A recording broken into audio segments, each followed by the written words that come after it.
All right, I think now it should work.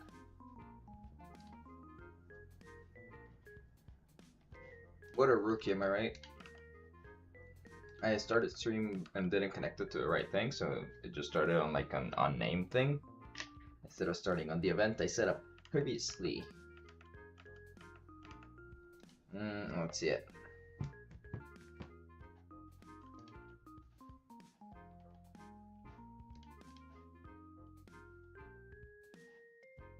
There you go. Sick. Okay. All right. Welcome everybody. It's Friday. Um, Happy end of your weeks. Hope you guys have a good weekend. I mean, yeah, I hope you guys have a good weekend and come watch me tomorrow. I mean, I don't blame you if you don't. I get it. I would also rather probably be in my background than like watching a stream of like a random guy just going nuts with like Claude and like building a ChatGPT wrapper, but fuck it, we ball. All right. Well, today we're gonna continue doing what we were doing on Monday. Monday? Or did I start Tuesday? I think I started Tuesday. Let me see my calendar.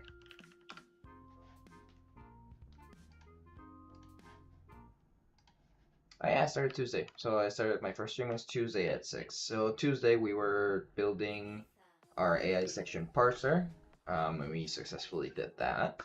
And today we're gonna keep doing what we were doing before. So before we just kind of like built an AI section parser, but didn't really connect the parts together. Now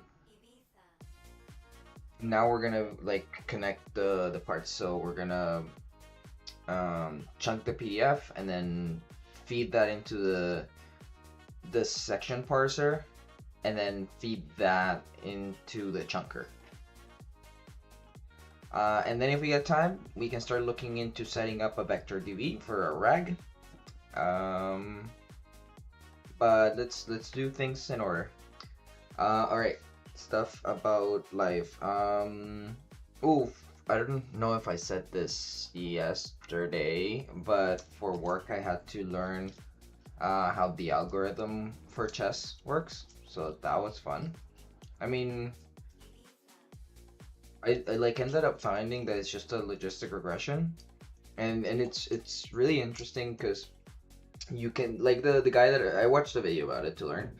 And the guy that like was talking in the video, he gives the explanation of like how the first paper ever recorded was in like 1929 or something. Um, where it's basically just people trying to develop algorithms to rank players in chess.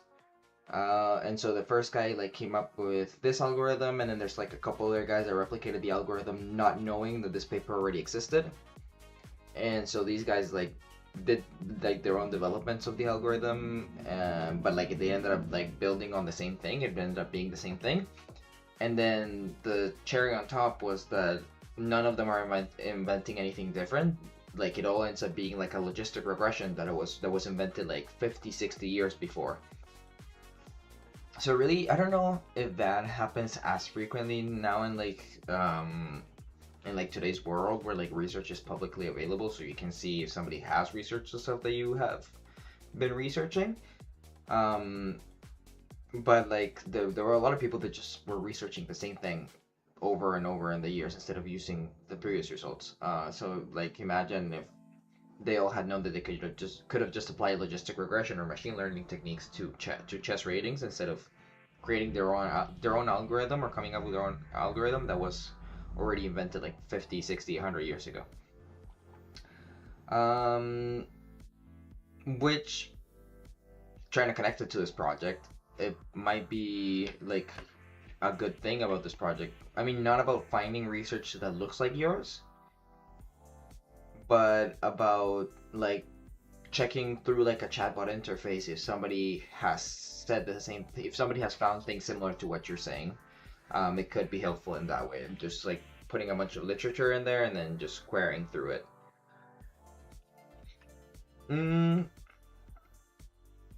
But yeah, as I mentioned, I'm going Monday to watch Spider-Man. There was no gym today. I decided to rest. I was falling asleep on the bus back home, so I was like, maybe it's a good rest day. I've gone like 4 days in a row, and like I think even like Sunday, just gym, gym, gym, gym, gym. So today's my rest day, and then I'll probably be back tomorrow to go to the gym, probably before or after stream. But yeah, no, I'm having a really fun time at work. Like it's really interesting what I'm doing. I feel like I'm learning a lot, and I'm doing a lot of stuff in a very short amount of time, so it's pretty good. I'll reiterate as I have in previous streams. I'll do it every once in a while. It's a disclaimer in the description of the stream, but all of the views that I express here in my stream are my own and not of my employers like University or Sony Inc. And with that being said, let's move over to our Lorcana card of the day.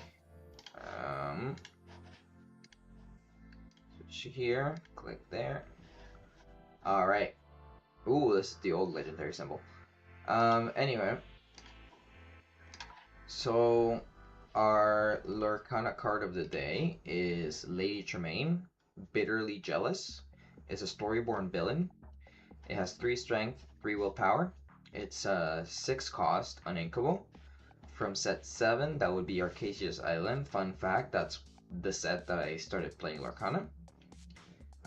The artist is Gaku Kumatori. It's card 115 out of 204 in English. And the effect of it says that's quite enough. You can exert this character to return chosen damage character to their player's hand. Then each opponent discards a card at random. And a quest for 2 lore.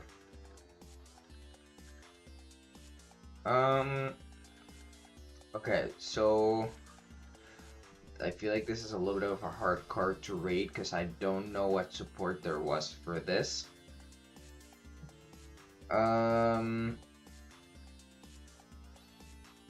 So I will say, okay, things that I can say about this card, it is a little bit expensive and it's uninkable. So unless you have a way of like getting it out earlier than normal, I feel like this wouldn't be worth playing. So you'd probably be playing this in blue-green. It's the effect is powerful, but it would get up too late if you were not playing blue-green. So you need that curve to like ink to like get more and more ink and like get to 6 as fast as possible. So I would definitely play this in blue-green. Now about the effect, it's pretty good. You can only do it once per turn.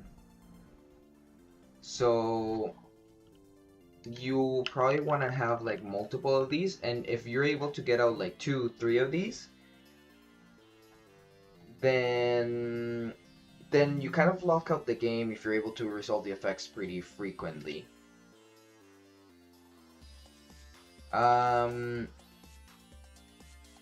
So I would play this if I was playing this card, I would play this with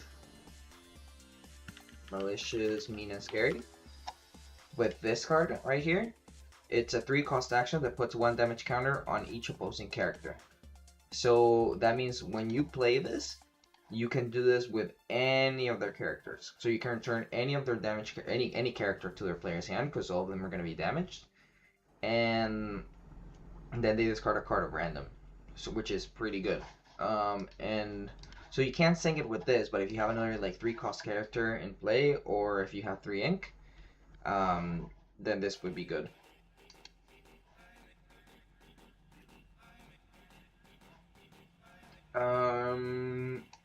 That's one thing I'm thinking. I know there's also what's the Queen of Hearts.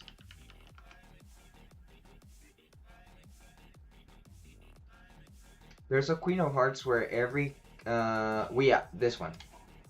Whenever another character is played, put a damage counter on them.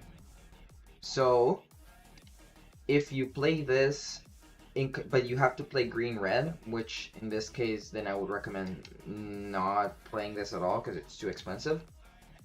But if you do get to play this at the same time as this, then every character that enters play is going to be damaged, and so you can do this effect immediately or just return it to their hand. So you kind of lock them out of the game unless they're able to play multiple characters. But I wouldn't play this because it forces you to play green-red. I think this is better played with green-blue, so you can play this early. Because after a while, if they're playing, like, for example, purple, they're just going to get a lot of cards. And discarding cards at random, I mean, you might hit a good card, but it's too slow. You have to hit this early so you can run them out of options.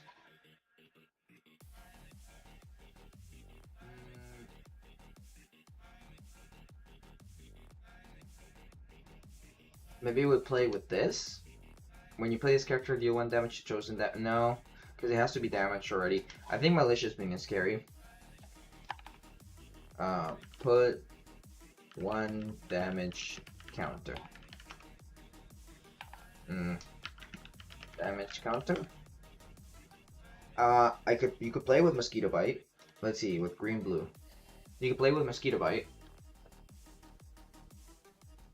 Malicious Mean and Scary is the definitely you should play this one.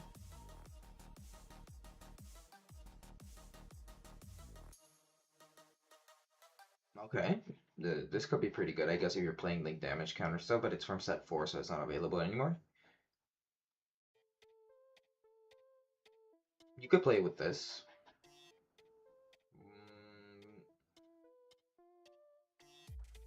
And you could definitely play with this, but this is also very expensive. It's 6 cost.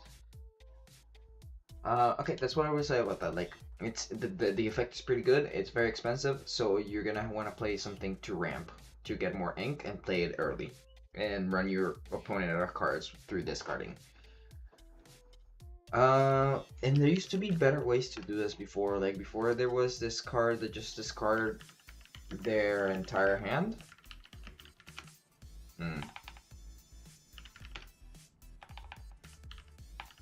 This card, green, it was a 7 cost. Bend to My Will. This one, and this was busted. For 7, you make them discard all the cards in their hand. So you just played it with like blue. Yeah, see all of these are with blue. And then you got to 7 as soon as possible, and then you made them discard their whole hand, and then they're kind of beat, pretty much. Actually, let me see for that card. What's it called? Lady Tremaine Bitterly Jealous? Okay. Bitterly. Oh, that's not how I spelled that. What dex is this in? It doesn't let me scroll, so I assume none. Nobody has played this card ever. Nice. Yeah, normally like the dex that it's in, it would be down here, but it's not. So I guess nobody has it in any of their decks. This deck is new. Ooh, this looks nice. They play Divine. Casual. So probably like not such a good deck. Jack Hammer.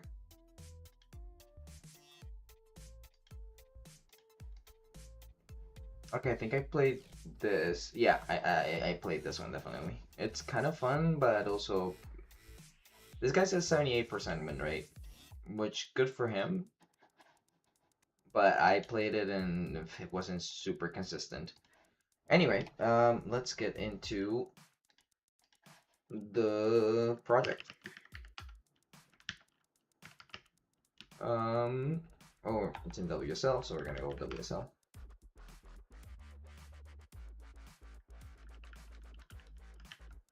Okay, and now we're gonna CD into that personal. There you go. And let's do a little git log. Create a section parser route at parse. So let's take a look at that.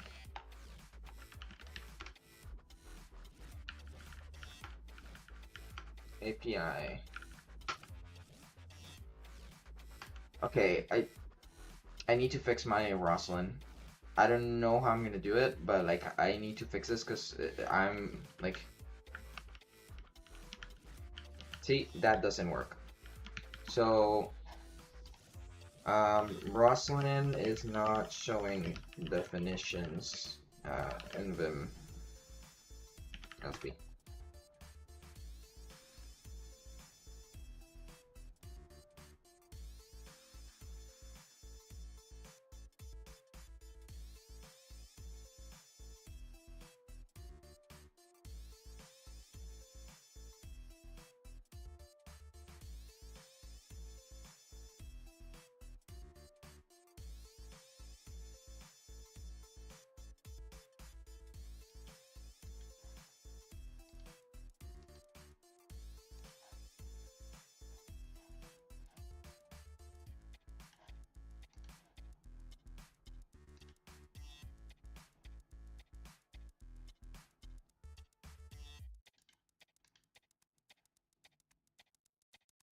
To custom Mason register and Mason register, you have to add it in the config. Then you add the Rosslyn plugin.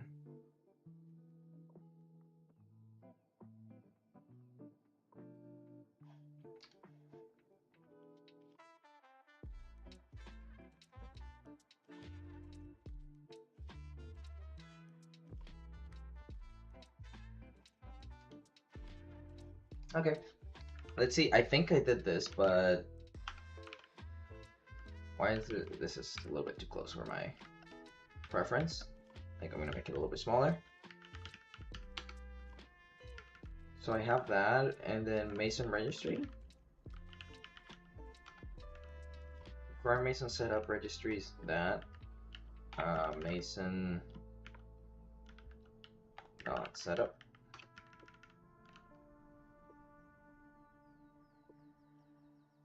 Rosslyn and Rosslyn nightly. So if I go now Mason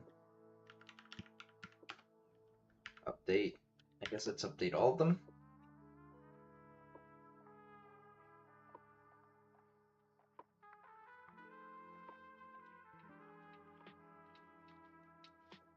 Go PLS. Ooh, I haven't programmed in Go in a while. I like Go. I'm liking C#. Like it's fine. I like how much tooling it has that it can cross compile with .NET to like everything. I think that is really nice. The language is okay, like it's not bad, but like it's fine. It doesn't blow my mind.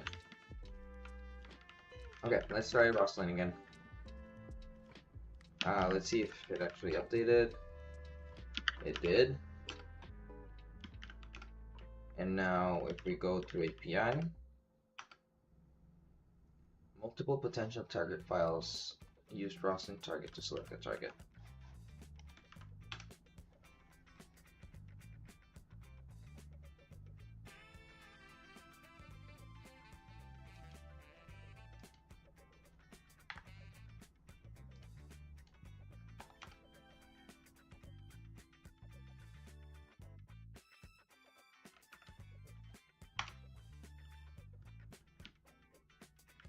Okay. Now if we go to section parser agent, that still doesn't work. You think it's because the Rosslyn target? What do we want to do, SLN or SLNX?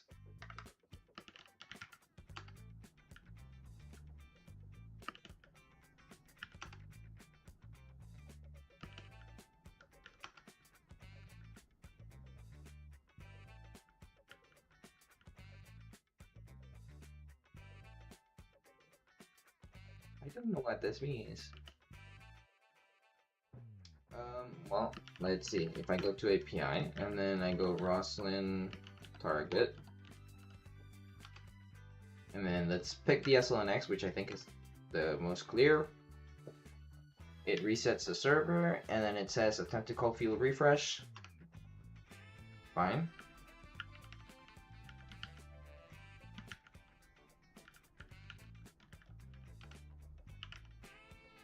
Oh, that works.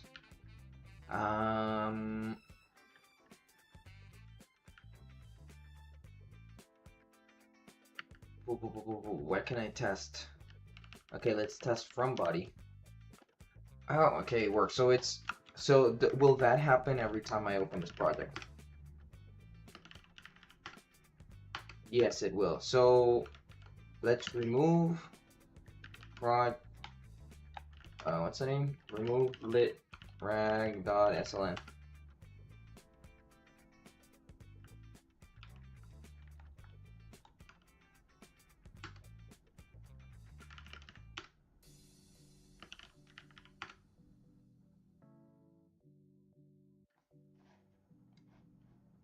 Okay, now let's try to figure out this problem.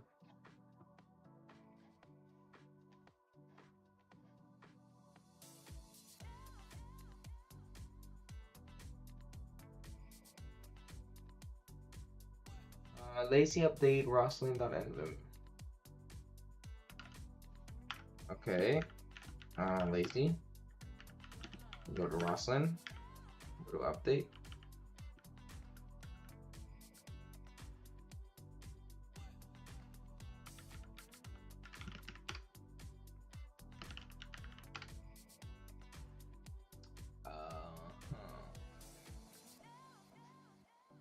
What am I looking at? Just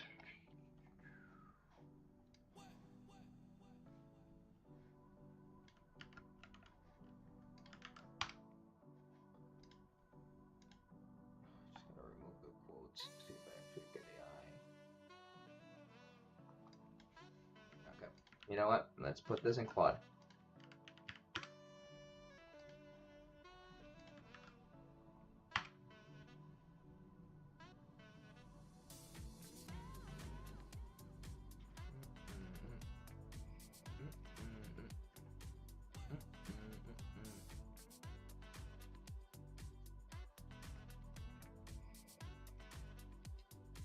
Okay, so it's gonna actually look at the source. Interesting.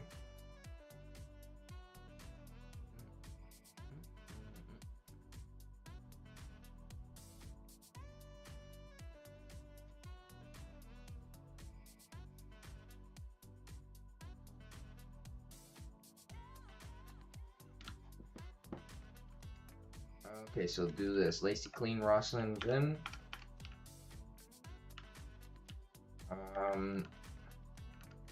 Lacy clean Roslyn.envim. Okay, and then Lacy install Roslyn.envim.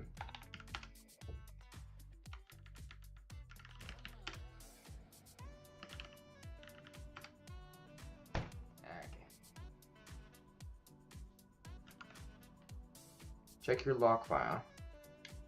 If it's been to an old commit hash, that could be nuclear option if one doesn't work.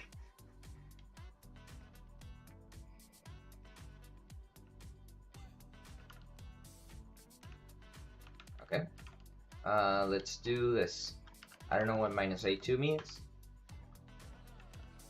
If it's been to an old commit hash.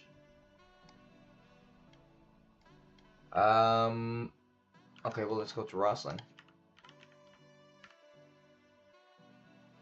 What's the newest commit hash? 7D8C166. So it is a correct commit hash. It says if it doesn't work, let's do the nuclear option.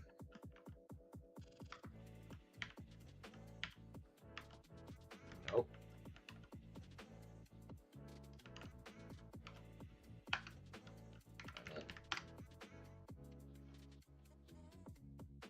Okay.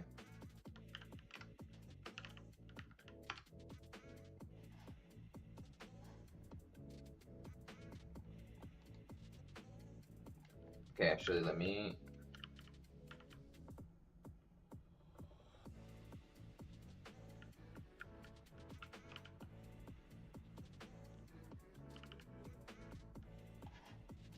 Can I just. I probably can't just copy like this, can I? Maybe. I still get the same error.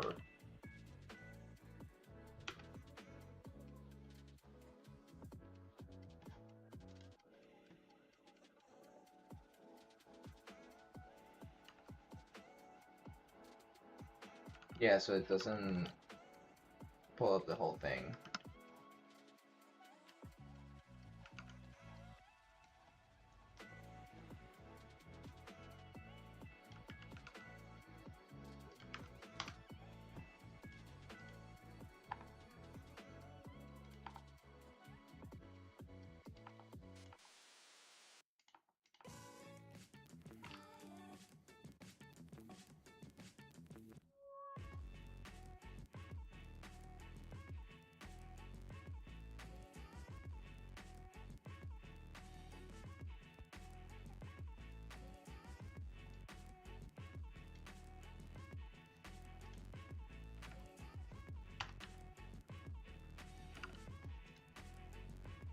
Reinstantiation at the same root cause as before is relative to auto command processing na discovery lua.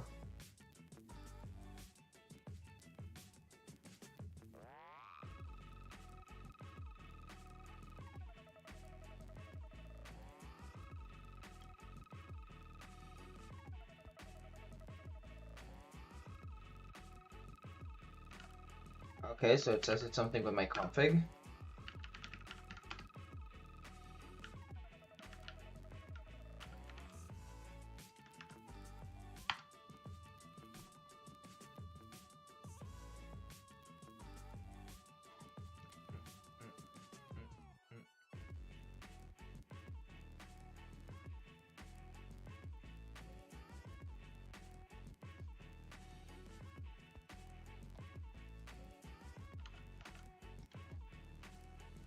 Lazy equals false.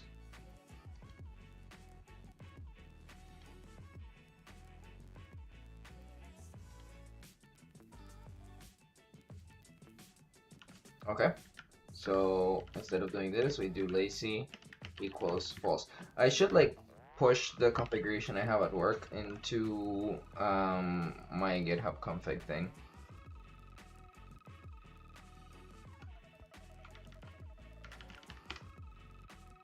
Okay, and now I'll go to API. No error.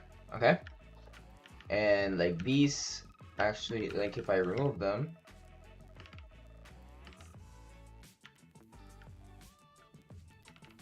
okay, does this? Okay, it's not working. Oh, okay. So LSP info, no active clients. Ah.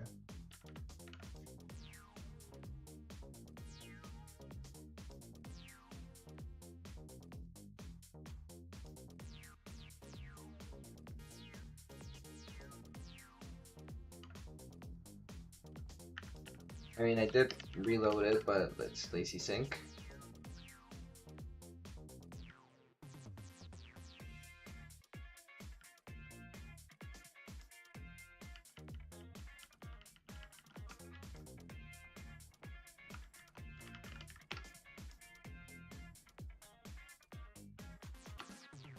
Oh no, I broke something else.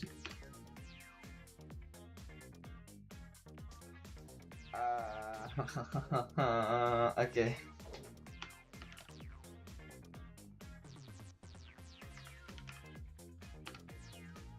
Require.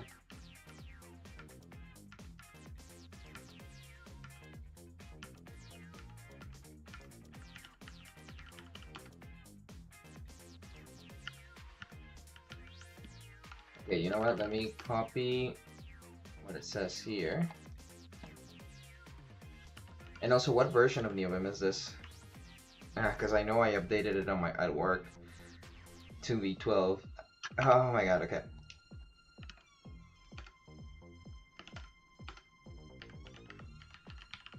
Today is config cleanup day. Oh my god, okay.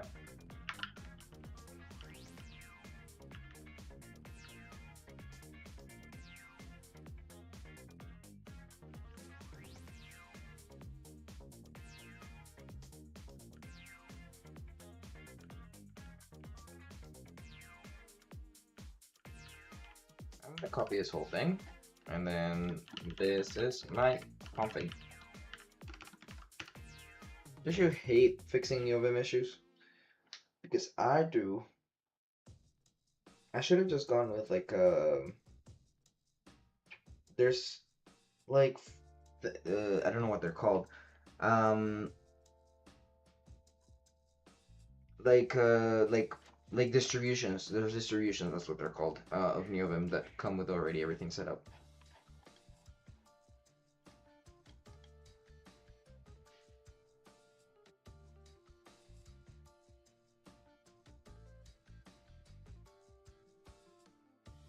Here's the converted version of what you pasted.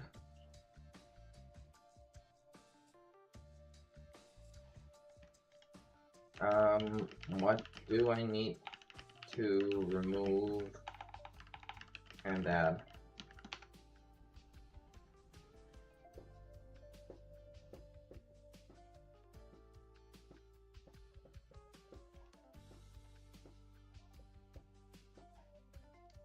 Remove the old LSP config call and it's closing. Okay. So LSP config. Right here. Okay, so we remove all of this.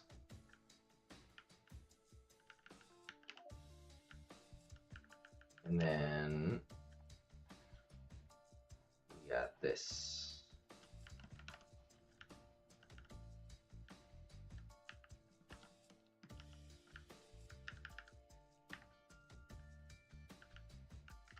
Capability, okay.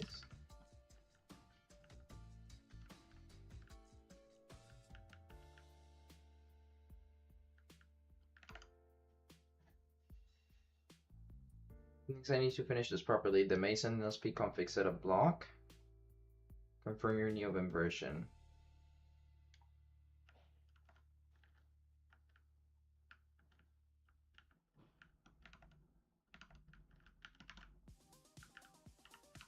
Okay. And then what version are we on? So we're gonna do nvim minus version. 0.12. Okay, so we did upgrade to a new version. Cool. I'm on version 0.12 of nvim.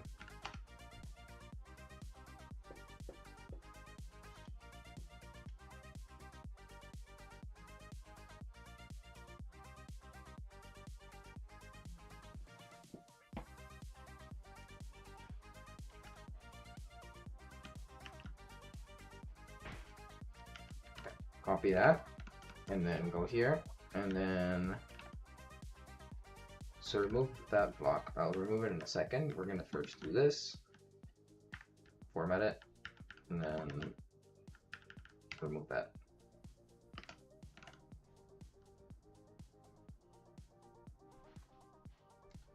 Your servers table and the for loop above to be run before Mason LSP config setup is called so that the config is by the time automatically. The order I've written it precises that. Okay.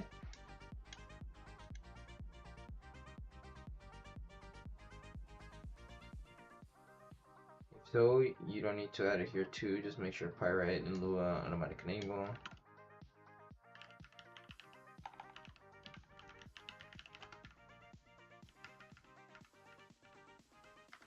Okay, but we're just gonna check if it worked.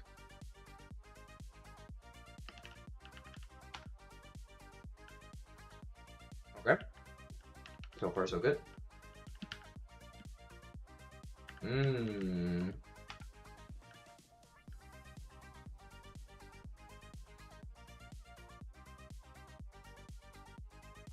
So it's still not tying it.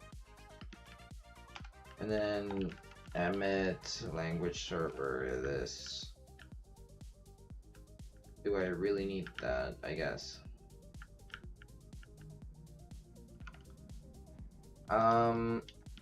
My LSP is not attaching to the buffer with CS file.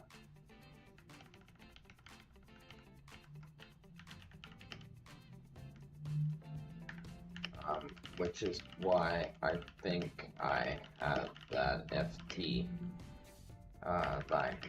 How do I fix this?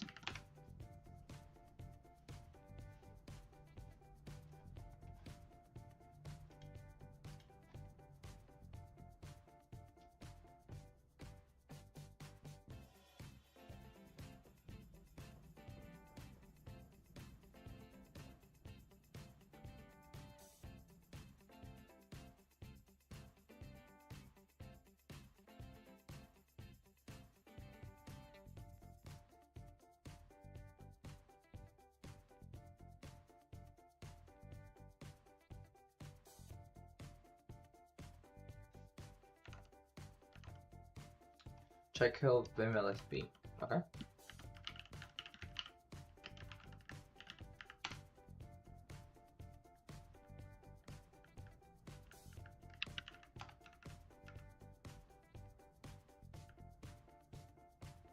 I mean, this is the only warning, I guess.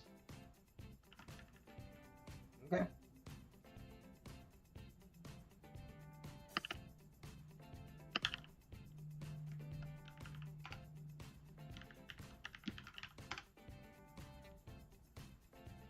Okay, let me actually just reopen it from the beginning. Go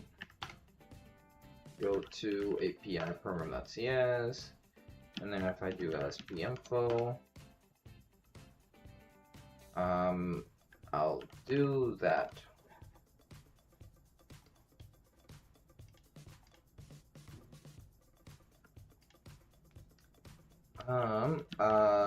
This is my LSP info.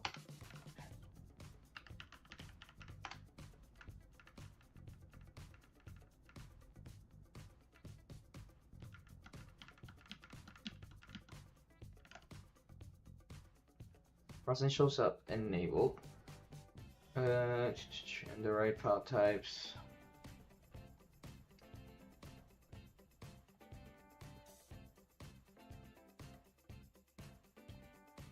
Where are you launching your Vim from relative to the project? If you see the into subfolder that's above where the CS project lives. Run this and share the output.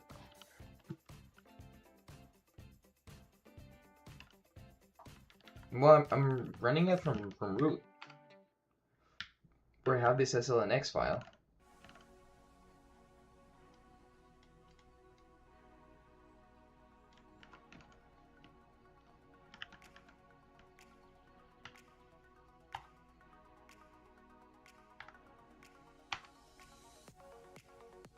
That doesn't exist, so just Roslyn info.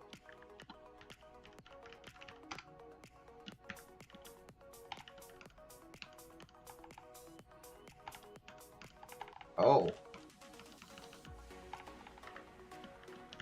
Mason? Roslyn is there. Lacey? Roslyn is there, so...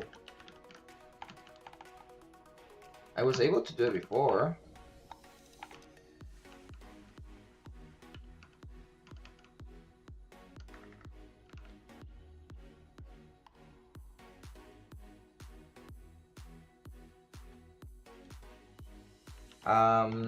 I'm running from root where there is an SLNX file.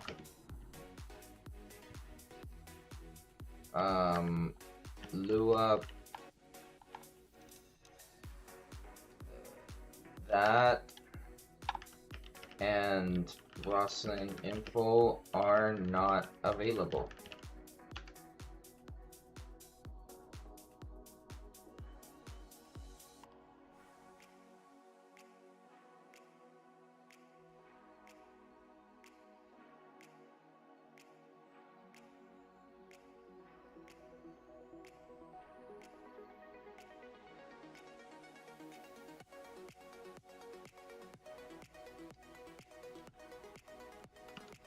Okay.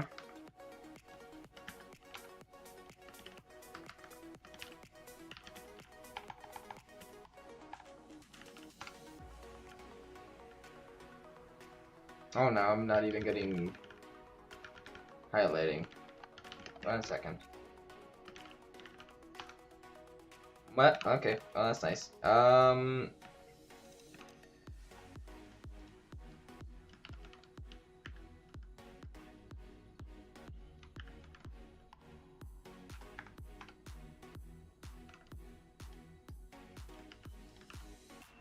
Return CS. Okay, maybe it's just as easy as like going in here and then lazy equals false. I should just go to Roslyn and then doing ft equals. I don't remember how it was before. That ft equals cs. ft equals cs.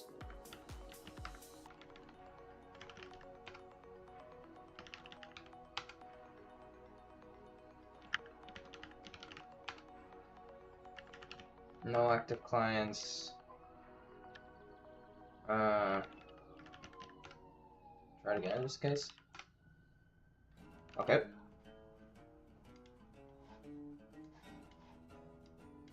Now let's run the next one. Command Roslyn.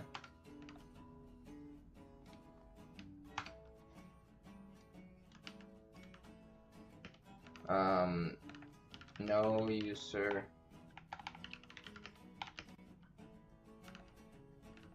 No user defined commands found.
How long is this file? 1,000 lines. Okay. Any related to Roslyn? What's the last one?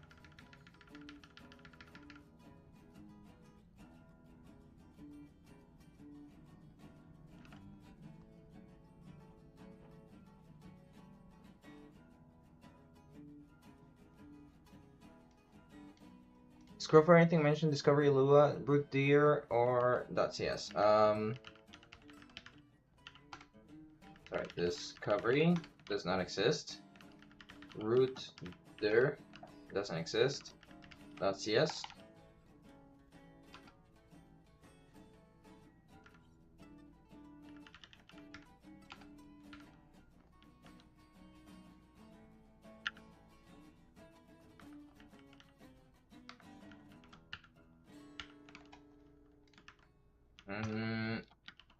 These are the errors related to Roslyn. And then let's do this.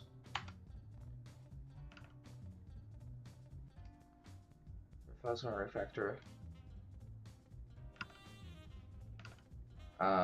These are the errors related to Roslyn. Discovery.lua is still there. Force a clean reinstall. Okay.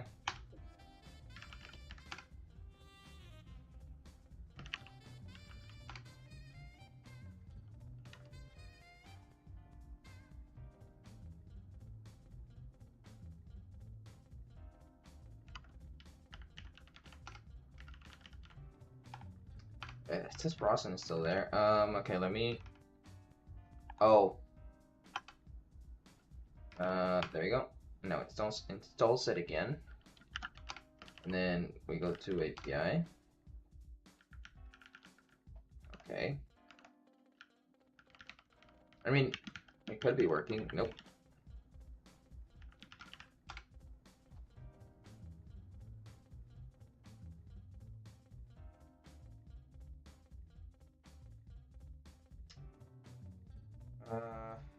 think I got cloned on Instagram.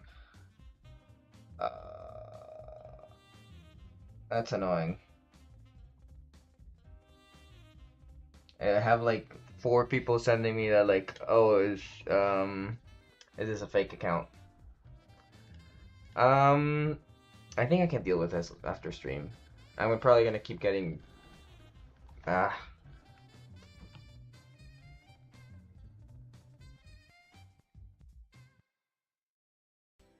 That's kind of annoying. Okay, let me see the account.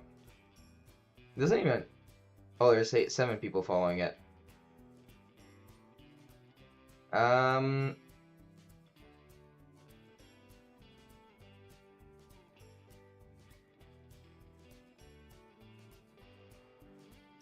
Scam.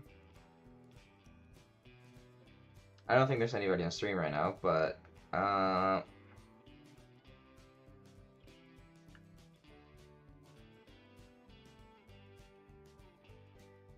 gonna say block this account, not me.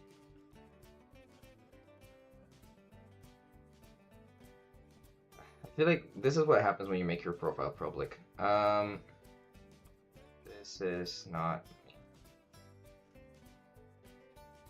Lo que en esta cuenta no soy yo.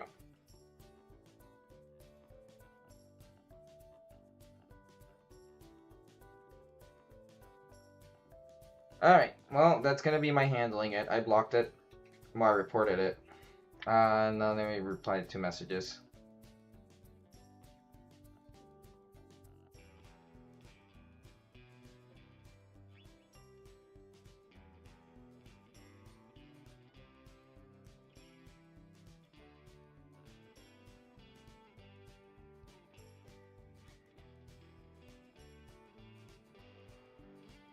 I guess they could have done that even if it was private. Just like take like a screenshot or something.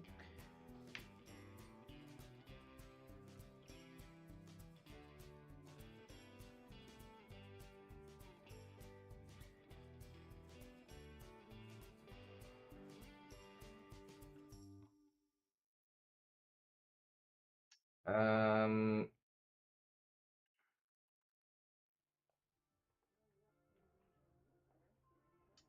Okay, let me go back to the account and then just like block it so it can't see my story.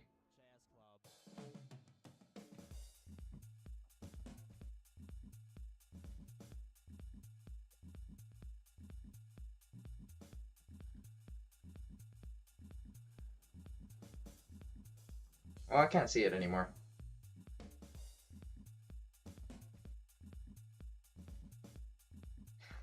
He's more fun though. Okay. Well, that's that.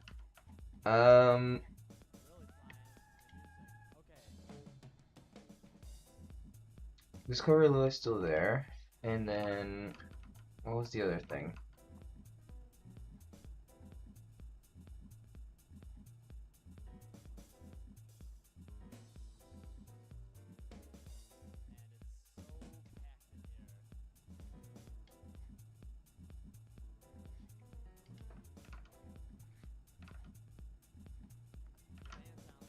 Okay, LSP log.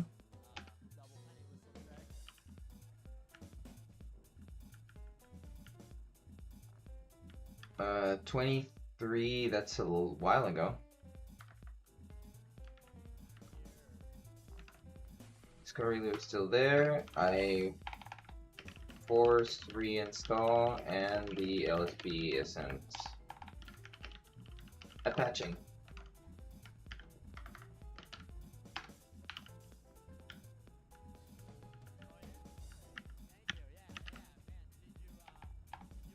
Roslyn, Lazy Falls FD, Cosias. The log actually shows the server successfully and loading, so at that moment it did work.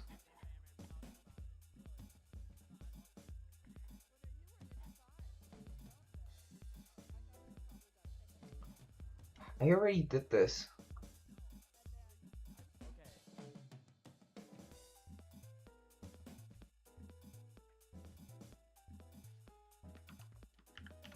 Lazy update Roslyn.mvim.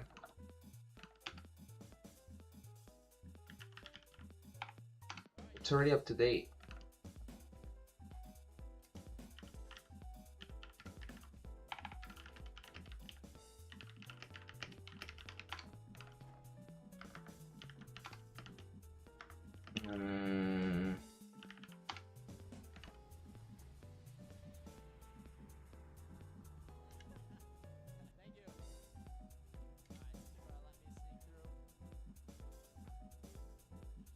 Huh.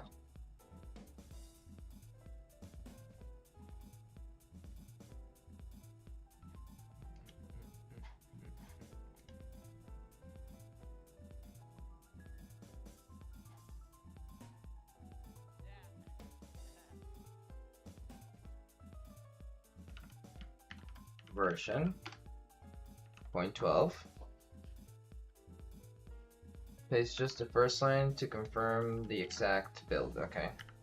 Version v12.dev.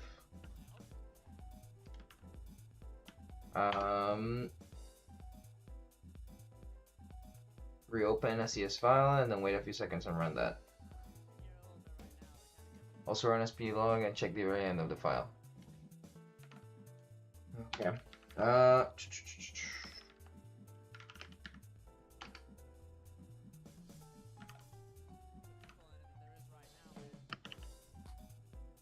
API, wait a few seconds, and we do LSP info, then we do that, and then we do LSP log, go to the bottom,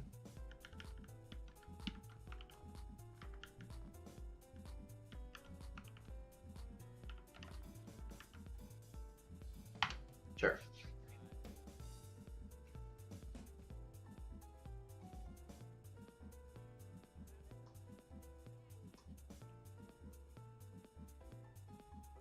I don't think there's anything wrong, it's just not detecting that it's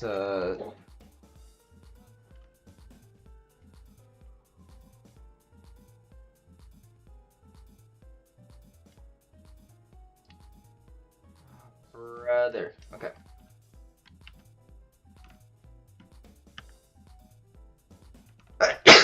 Bless me.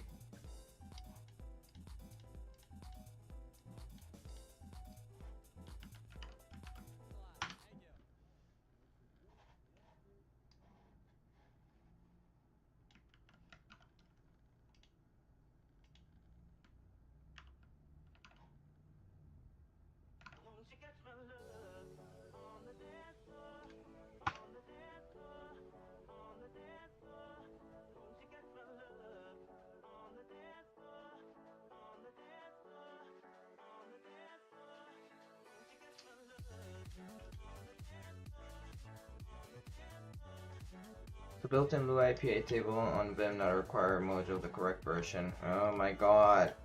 Just give me the right solution. What the hell?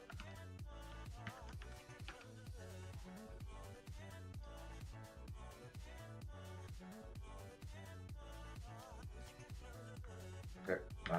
Run that again. Run it back.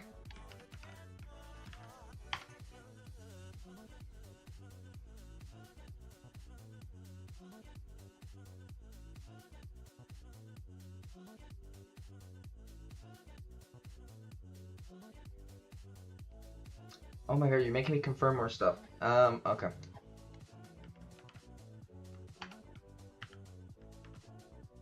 Home bleed. Nil. Should print nil. And was your specific commit hash that you can compare against when that landed?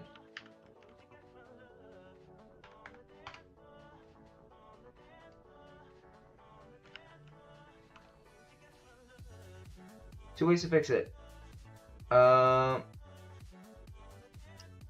Servant is a nightly dev build. It's not a stable 12 release. Was added partway through the development cycle. Update your NeoVim nightly build. Just pull the latest build if you install via package manager. Okay, so it's basically my NeoVim version because it's on 0.12 dev instead of the regular 0.12. Ah, why do they have to update NeoVim? Okay. Um, how do I uninstall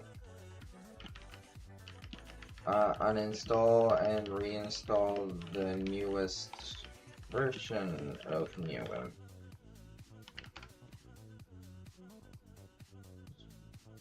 Okay, what's going on?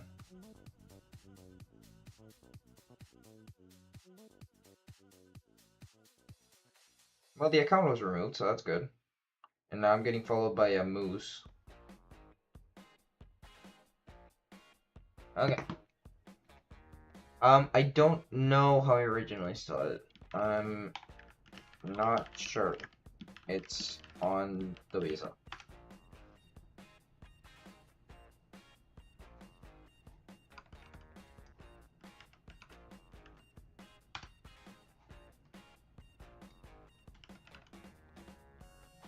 BIAPT.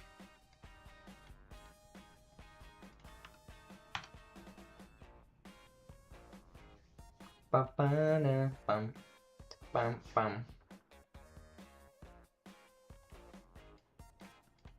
Confirm the PPAs. Sure. Unstable in the output.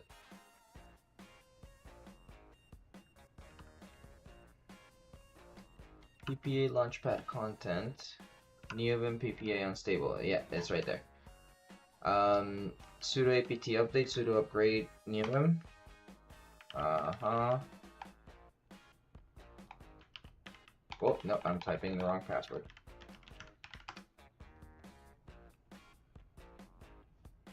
Sure.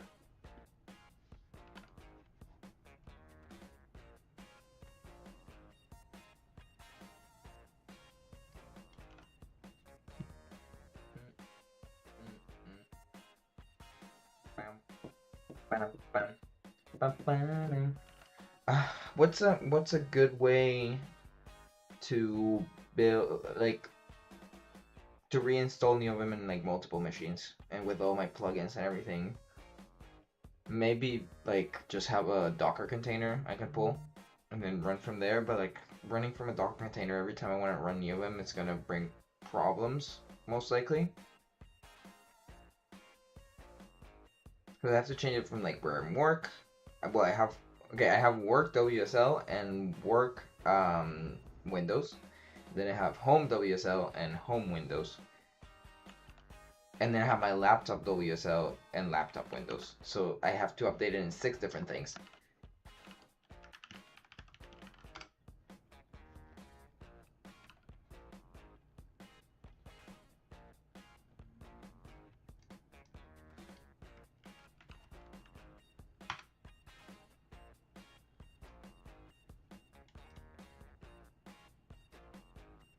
What does this do?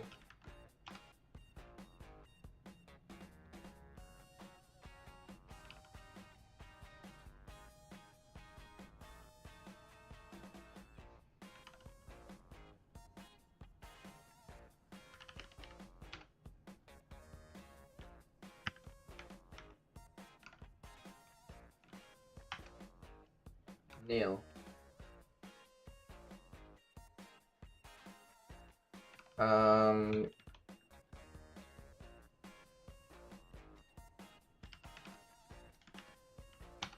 and okay, maybe if I reset, I'll try doing it again.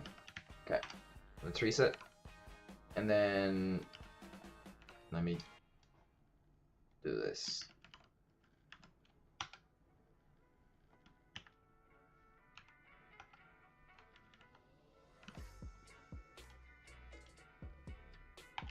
And Lua print snail.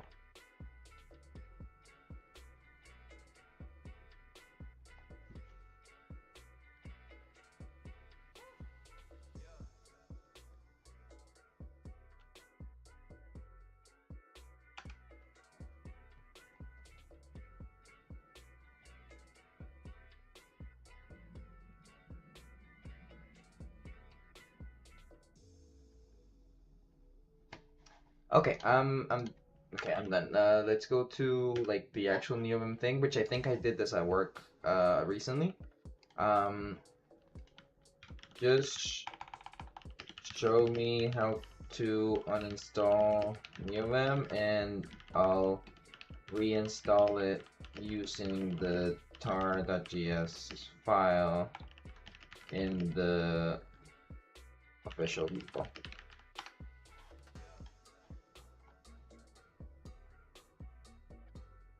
Okay, so installation. Where's installation?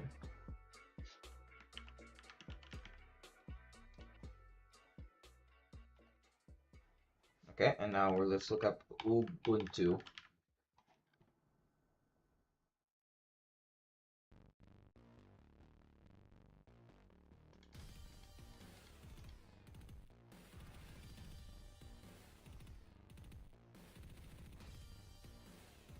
Did they update this recently? When was the last commit? 3 months ago. No, I definitely did this recently and it asked me to do something else.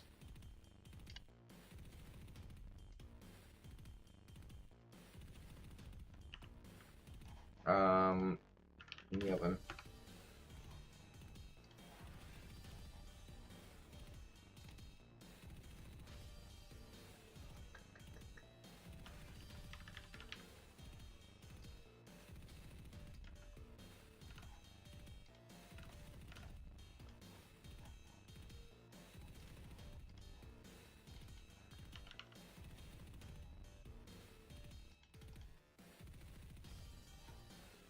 Releases provide pre-built things.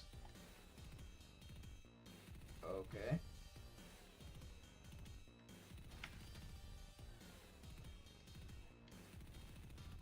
Okay, let's do that.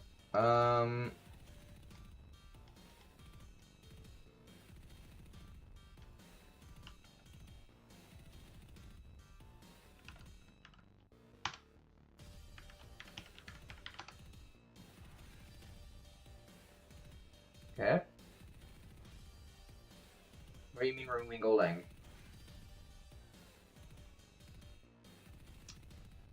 Okay. And now which envim should return nothing. It does. Okay. And now I don't want to install nightly.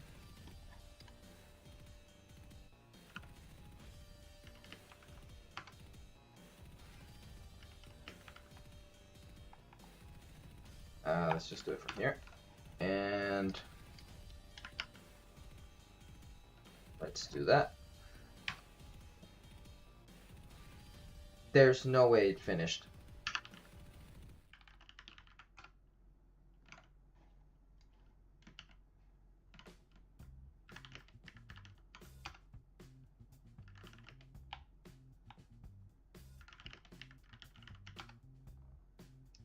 Nano, the bash RC. I can't use NeoVim anymore. Oh my god, how do I just do that? That's so annoying. Okay, and then here we do that, and then write out, yes, and exit. And then dot source, or not source, dot bash rc.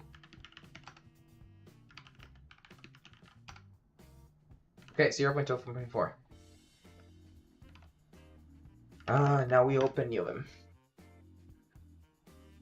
Okay, now we go to personal, that.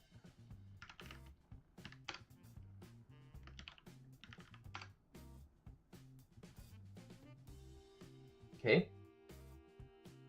Roslyn worked. Sick.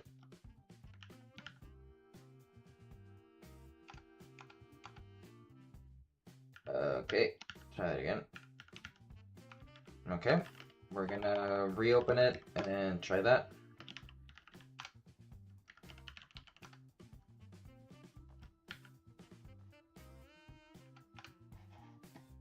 Decoration provider conceal line, blah blah blah blah blah. And I'll put this in Google, see if Gemini gives me a better answer.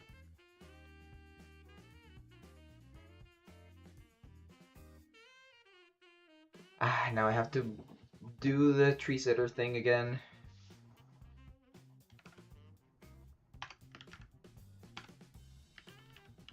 Tree sitter.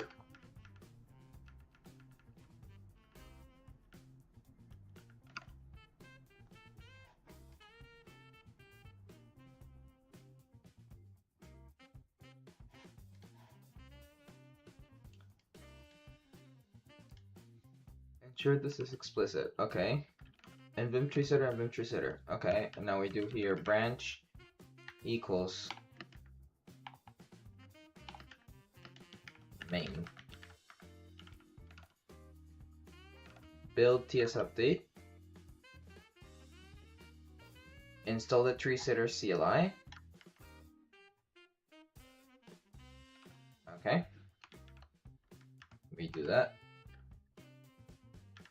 And then we do TS uninstall all.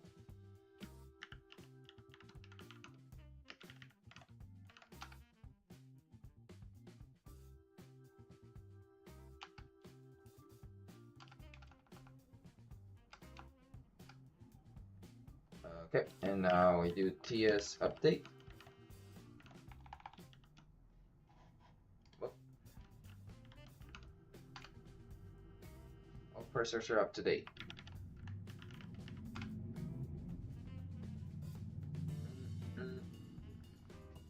Okay, so it's installing the parsers again. Check help.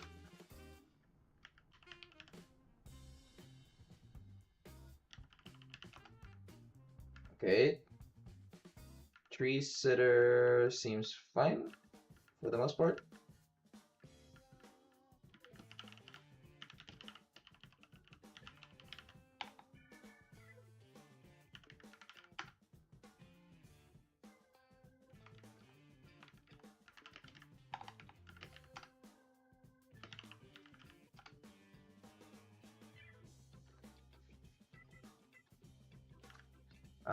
Parse sections.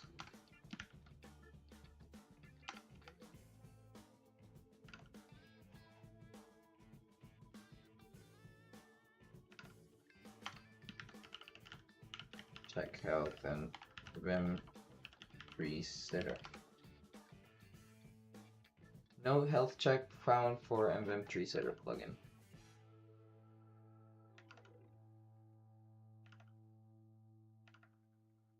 Tree sitter.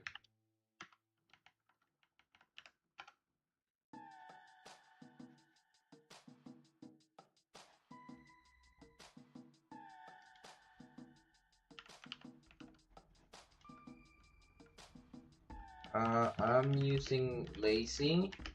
File type is C#. This is check health output.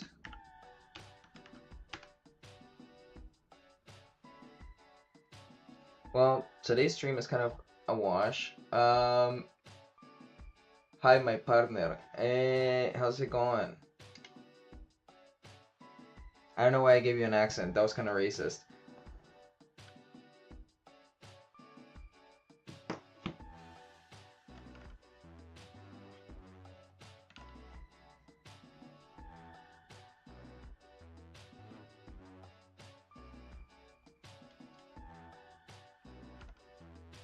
Okay, I know that like tree sitter configs or whatever. Tree sitter.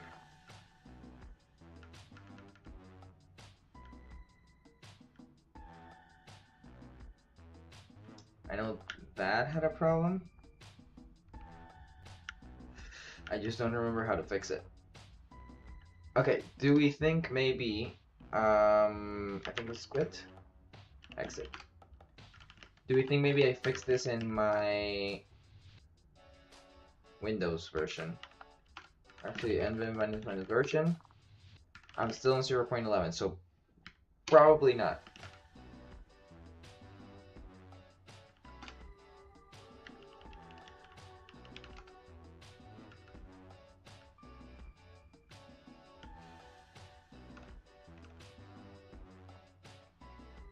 Yeah, I don't have it fixed.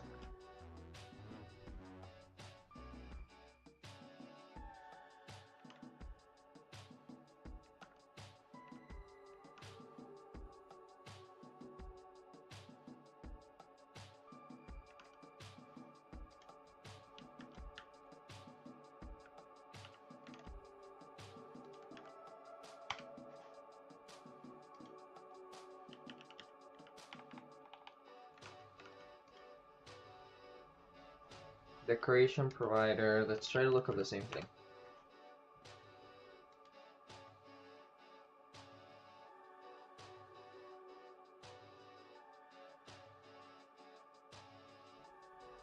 The master branch is obsolete and not compatible with 0.12. Read the documentation. Okay.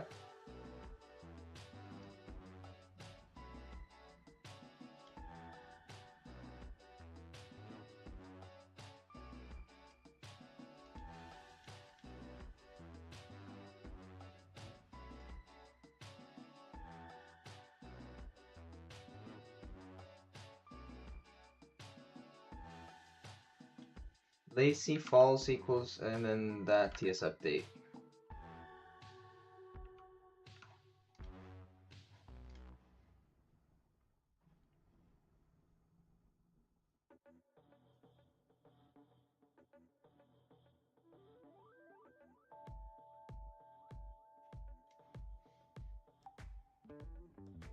Okay, let's try that.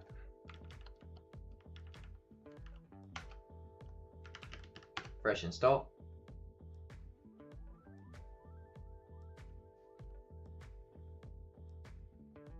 Yep.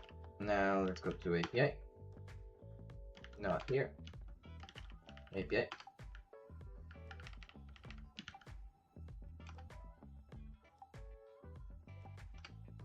Okay, attempt to call method range.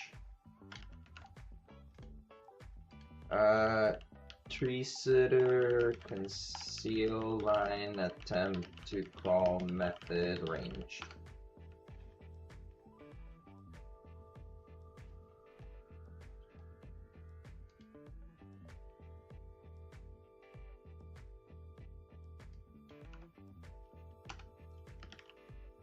I think it was something to do with that configs thing.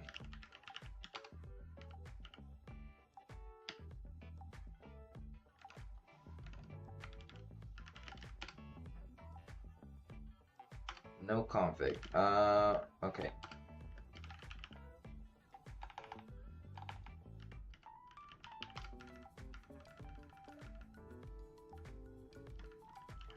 Tree sitter. So it is configs.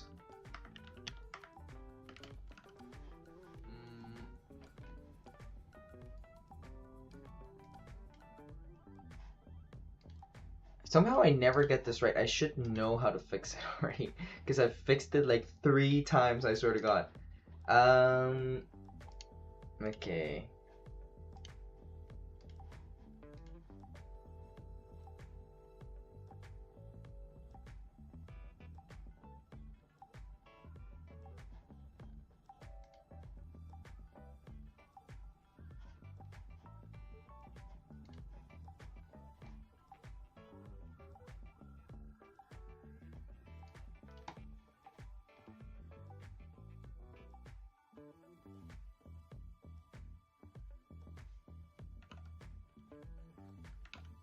I don't think the answer is calling.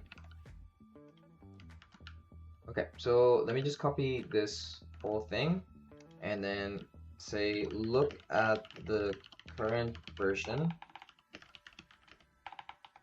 of tree sitter and tell me how to update my config to use the newest version.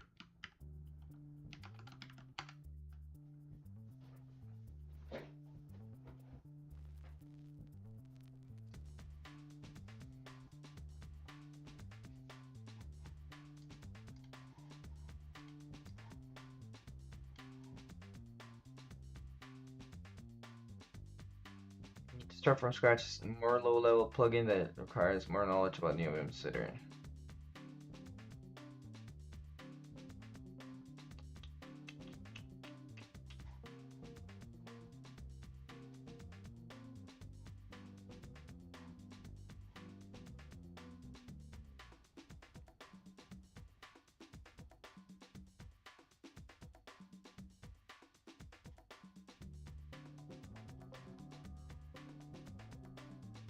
You do that first and then that.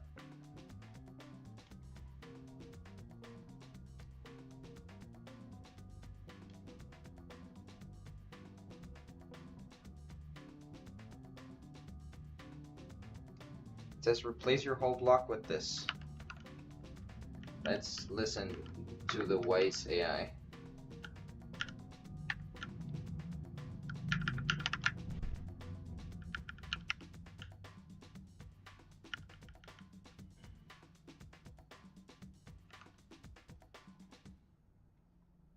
First of all, what went through my mind is how stupid am I to actually volunteer for this. Okay, something went wrong because I got an error message as soon as I opened.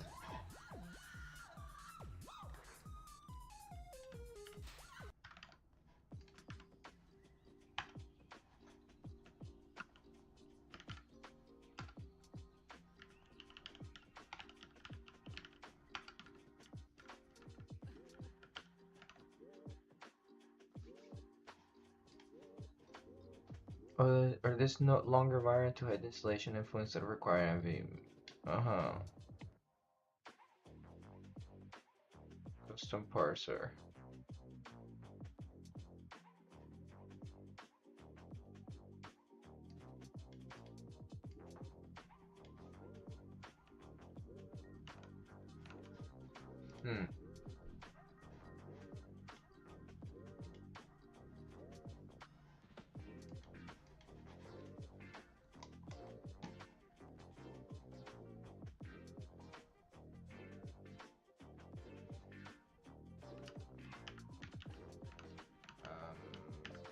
It says run lazy sync, but I feel like this is not gonna do anything.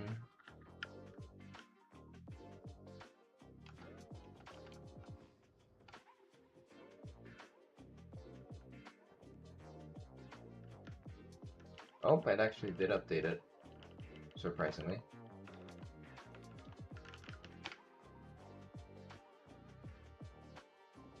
Okay.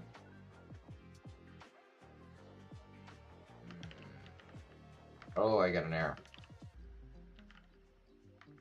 Okay.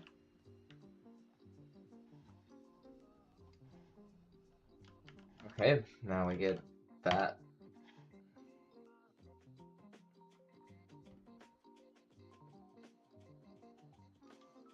Now we need to fix telescope.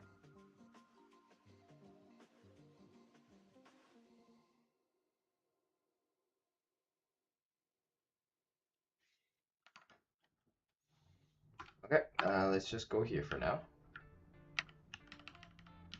So my highlighting isn't work. Oh, for now. Okay, my highlighting is working. Okay, so I think maybe tree sitter is working now. So now we only need to go to telescope.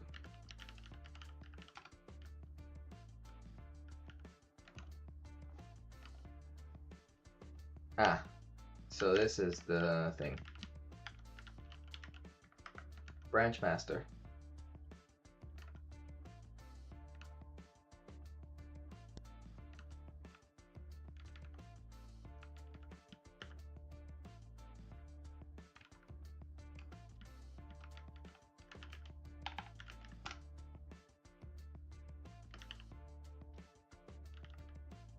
Okay, not a problem. And now what it says it we run is lazy update to telescope Neobium.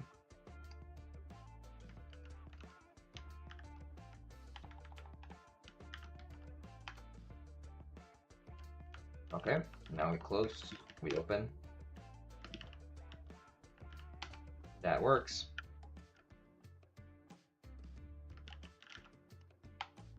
That works. That works. Okay. I think after an hour and a half, we've fixed the problem.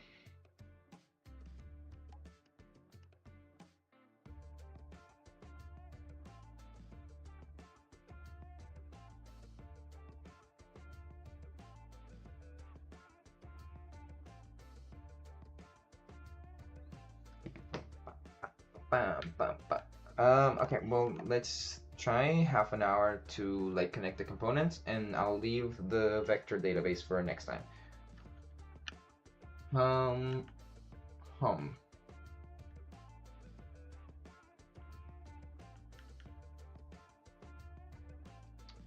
Okay, so how do I want this to work?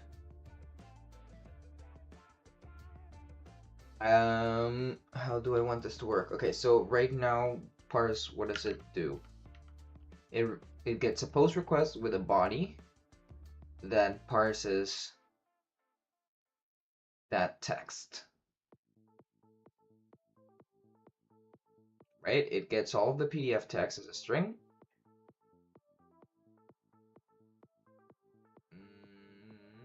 Okay.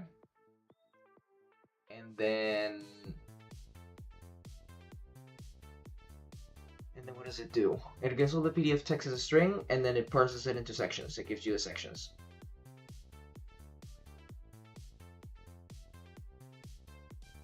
And once you get the sections, you should be able to chunk them.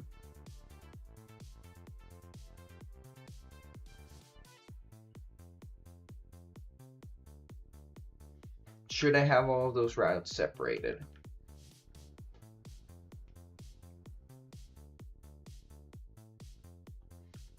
Chunk PDF by sections.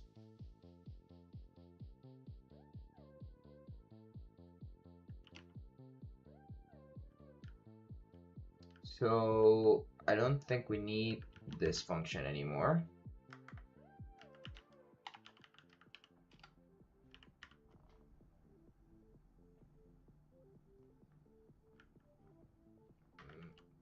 Get references. Get paper sections.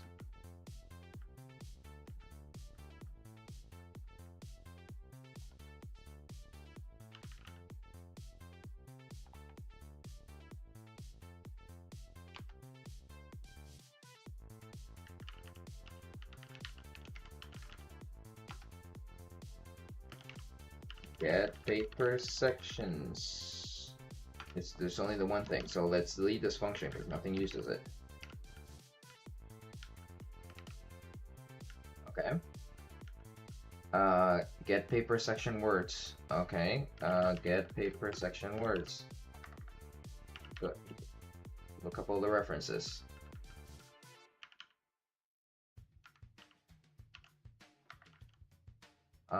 So it only gets referenced there. So get paper section words.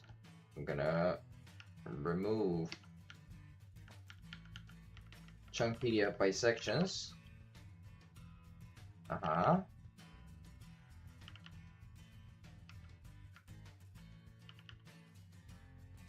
So it's only used there, so we can remove that as well. And then this chunk by sections is gonna be gone.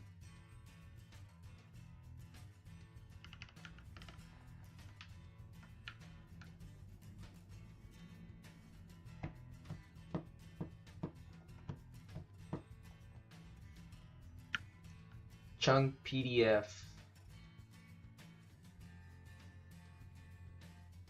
gets a path and goes and chunks it.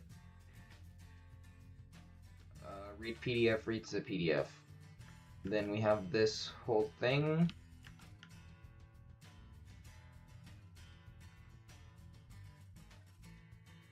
Which let's delete. Find last sentence and find first sentence is all fine and dandy. Get all order text blocks. We don't need this anymore. Is section heading, we don't need it. Compute body font size, we don't need it.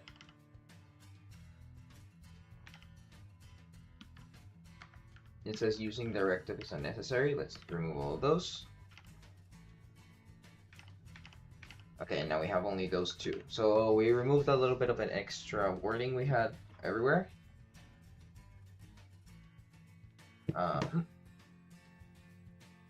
Now let's plug in the sections to one another. So how do I want this to work? I want it, maybe when I do chunk and then I pass.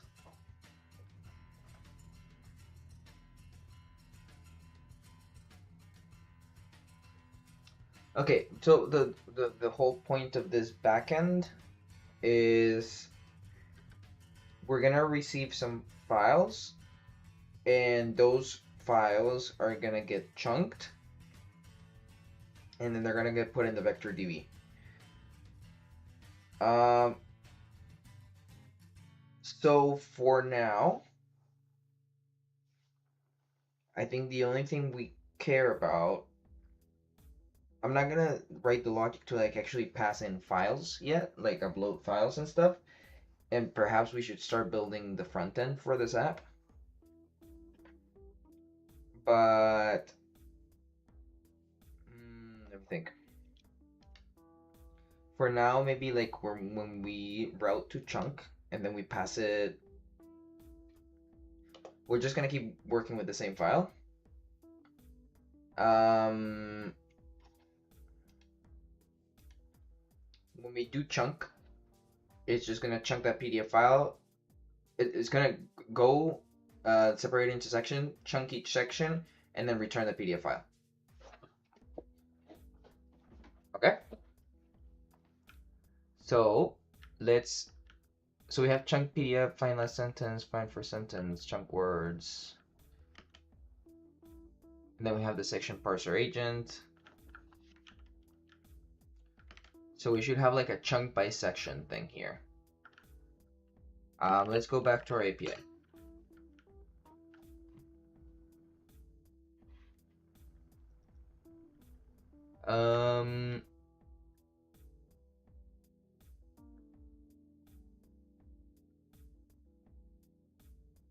So this receives PDF text, and it creates a section parser agent. It receives the section and it returns the parse sections.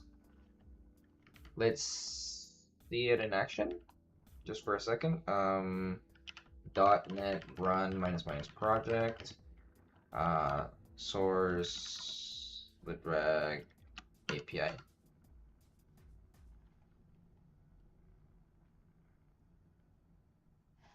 Oh, I forgot you actually have to pass it the text.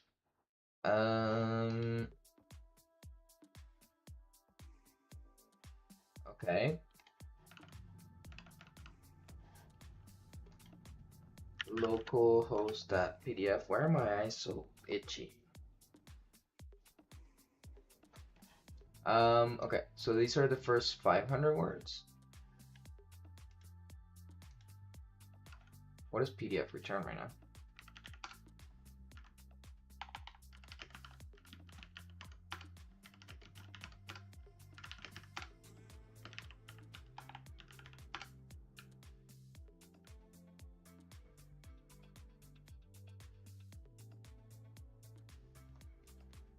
It returns only the first page. Okay, perfect. So we're gonna grab this, and we're gonna go outside, and then we're gonna just do curl minus post request using curl minus x post.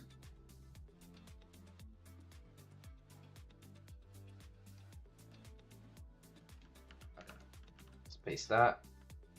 Let's go back a little bit. I remember minus h content type application JSON, and then minus d. It would not be this. It would actually be the nope. Okay. It would actually be the text we got. So this whole thing. Where's my cursor? Right here. And then, oh, clicking doesn't work. Home. Remove the extra thing. Go to end. And it's not gonna go towards example.com. It's gonna go to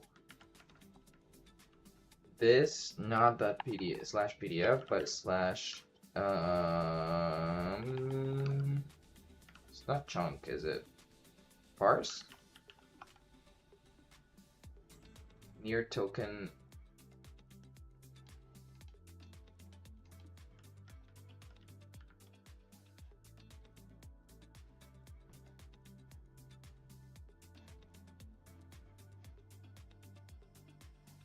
Syntax error near unexpected token that.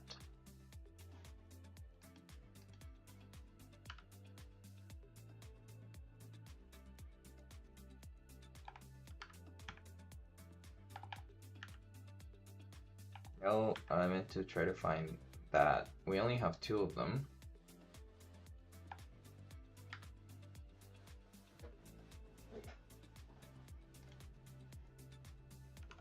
I think I probably have this in my Claude conversation from last time.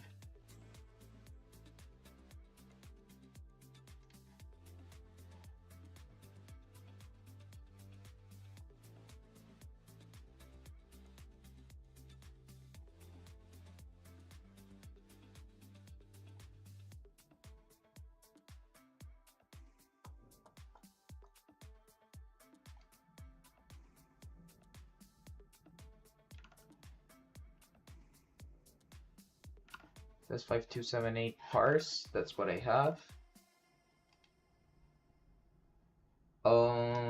This is how I did it, right?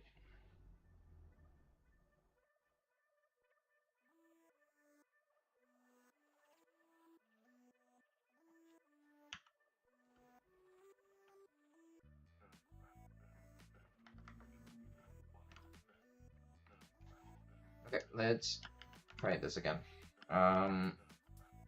So we'll do a couple of fixes here. 5278. And then where it says here, we actually paste the right thing. Paste anyway.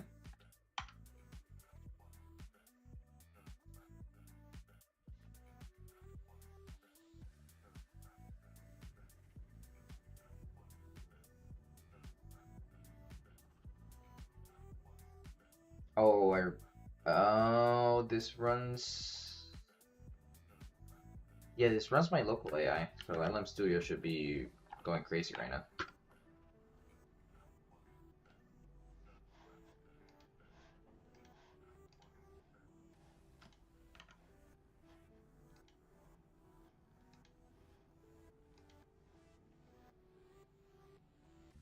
It's loading the model.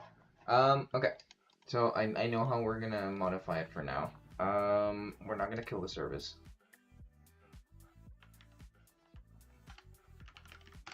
We're gonna go to our API. Oh, why?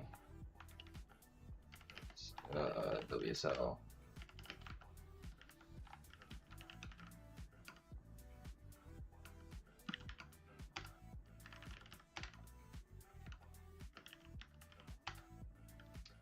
Okay, so when we do chunk by section, it's gonna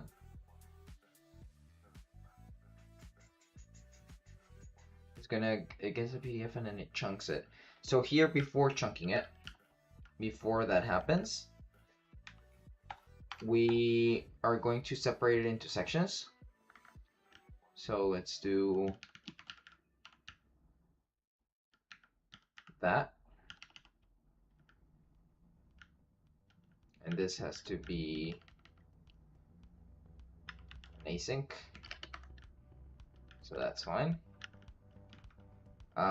We get the parse sections.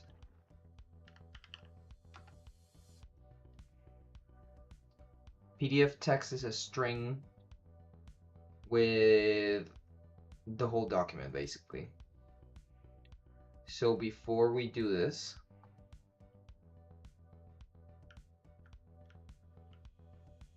chunk PDF requires a path.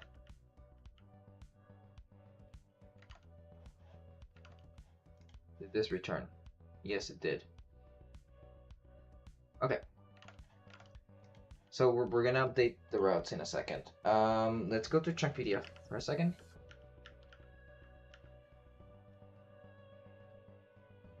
All words. What's all words? It's an enumerable of words.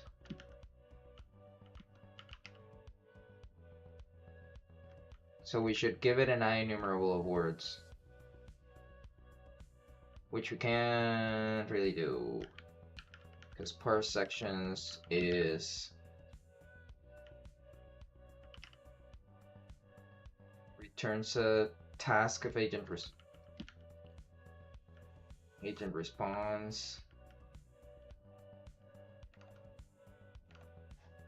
Oh, this actually just returns the agent response, doesn't it? So that is what we sent, and it says messages, parser, blah, blah, blah, blah, blah.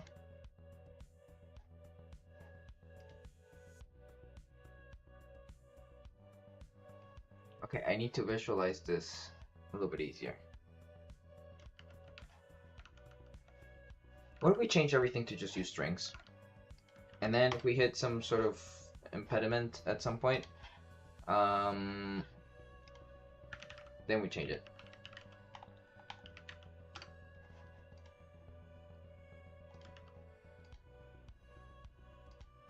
So messages, 0, contents, abstract, and then the reasoning. So returned like this big text, which actually let's use the other JSON viewer. This big text with all the different sections. Okay.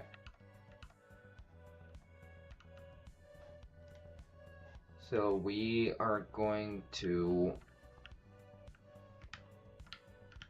Okay, so chunk PDF is now gonna receive... We're gonna rename it.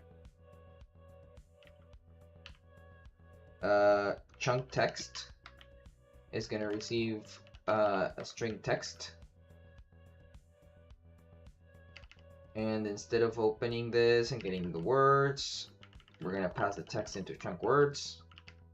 And then when we go to chunk words, VT that, and then delete, and then this is gonna be string text. It says for each word in words,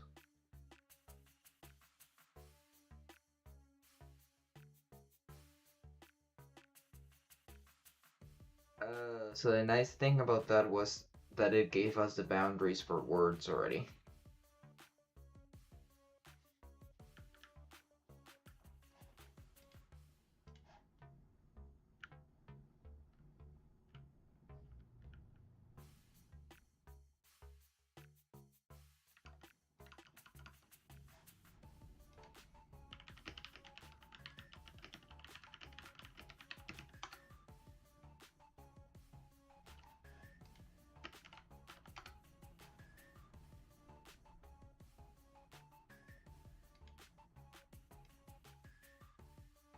Remove empty entries.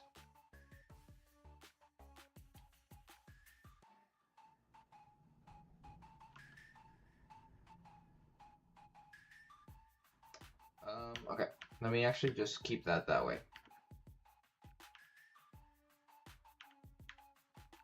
I get it now. I get why things are the way they are.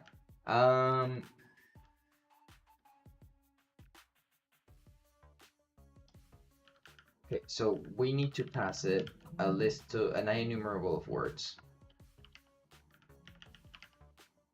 What does it do with that enumerable of words?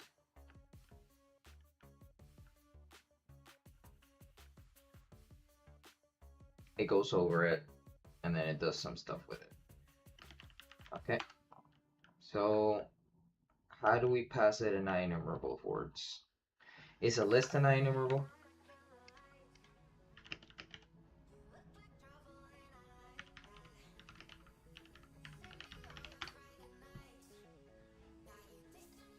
Okay, it is. So we can use a list of words instead. Okay, so when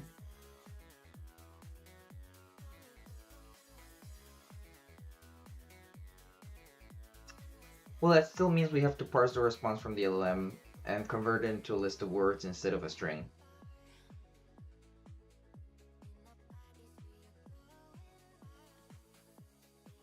Okay, so we have to figure out how to parse the response from the LLM. And that is going to be the responsibility of this parse sections. So what it should return, it returns right now just an agent response. What it should return is the parsed sections. So what they look like right now is this. Which actually, let me get a better view of it. Back. I swear to God, all of these copy each other. What is big num? So you have the abstract, introduction,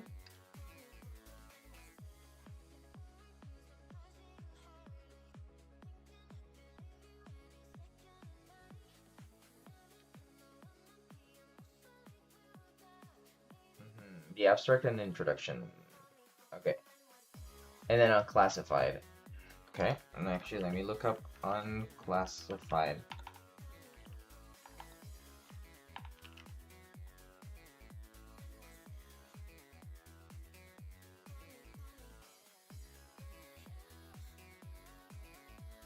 It's only once. Okay, so technically we get the same response.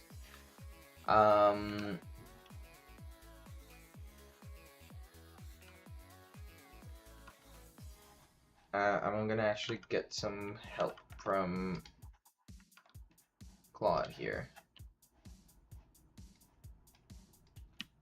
How do I parse this response from my agent section parser and convert it into a dictionary?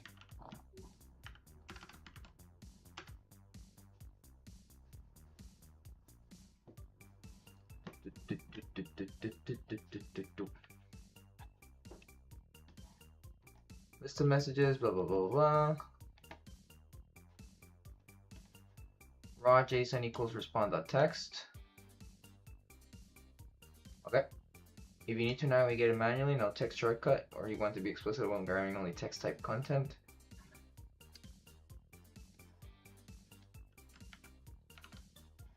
Okay. So let's copy that thing. And here, when we do parse sections, before we return the response, let's do this. Nope.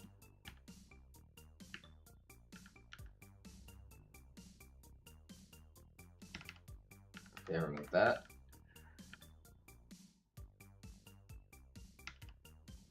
JSON serializer, I need to do using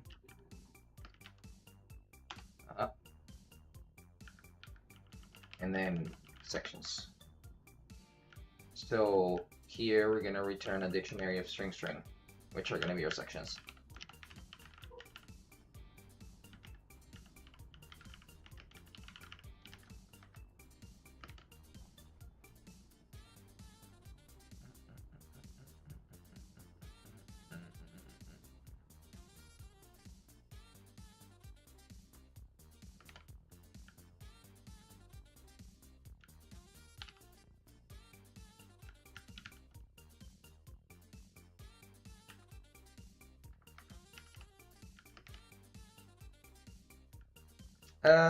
Let's just say we return it and it works. Okay, so now our sections should actually return a dictionary instead of what it was returning. Let's go back to our API.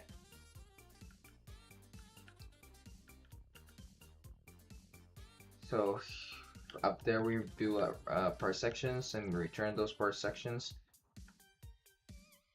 So this is now a dictionary, and we need to check PDF. And to check PDF, we need a list. We need a list of word. Um, how do you convert a string into an enumerable of word?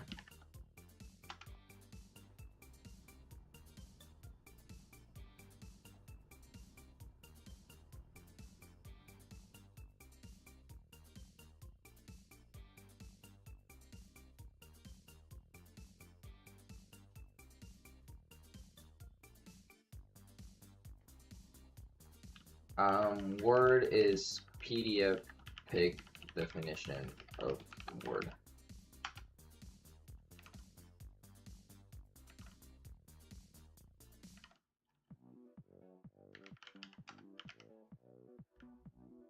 Which has all these different things.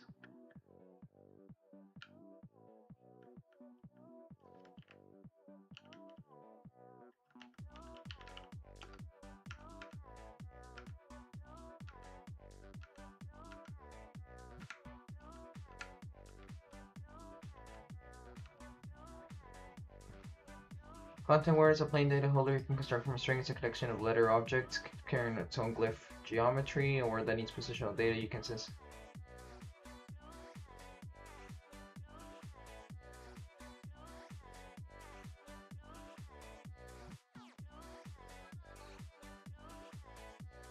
Okay, so don't convert it. Good. So instead what we're gonna do is change chunk PDF, or like change chunk worth to take, instead of an enumerable of word, it's gonna take an enumerable of string words.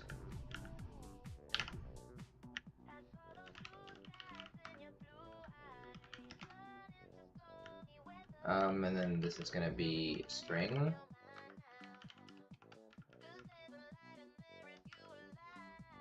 Okay. Any other errors?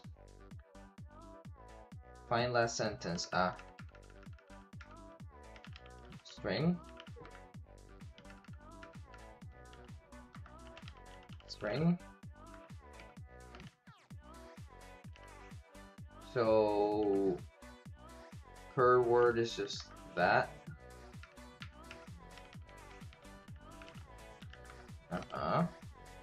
Any other errors?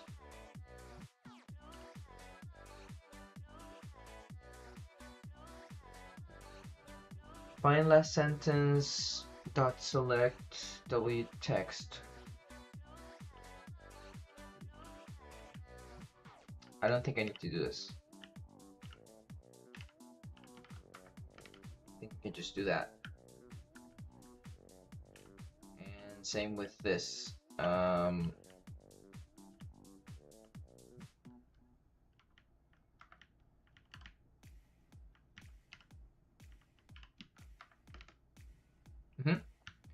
Okay, so now we take a list of an enumerable string of words, which is perfect. And now we go back to API. So we have to make sure, actually here in chunk PDF, instead of taking a string of path, we're gonna take a list of string, an enumerable of string, called all words, which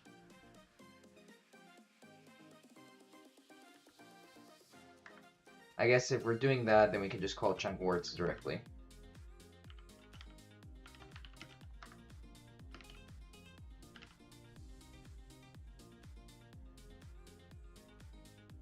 Due to its protection level. Chunk words. We're gonna change it to a public.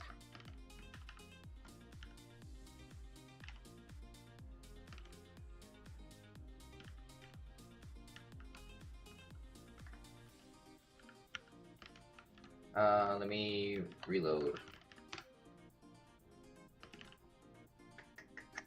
API.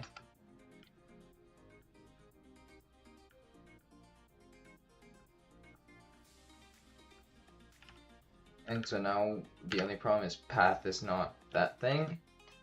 So we get our per sections, which are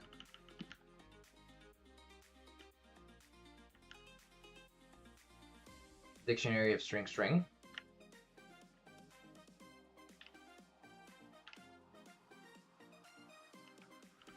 So what is per section?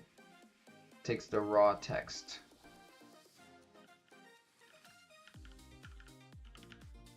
Which is a string.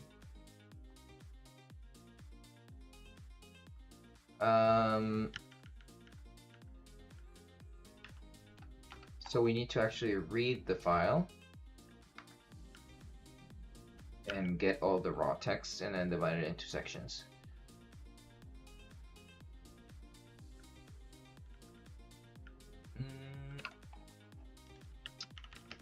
Show me how to read a PDF file and load all the text from all pages into a string using PDF pig.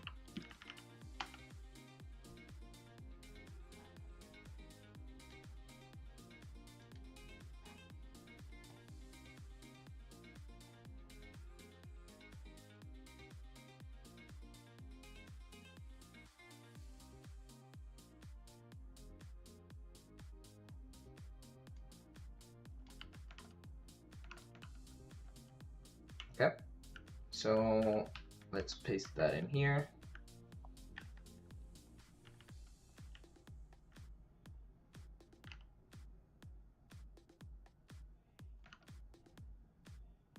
Using Word document, PDF document that open, and then this is going to be path. SB equals new string builder. For each page, append line, and then return SB to string. So actually don't return it. That's gonna be all my text. So string all text equals SB to string. We pass that in, not into here, but into here. And then for each section, why do we need a list of words again? Because we're adding word by word. For each, okay. How to iterate over a dictionary, not in Python, in C#.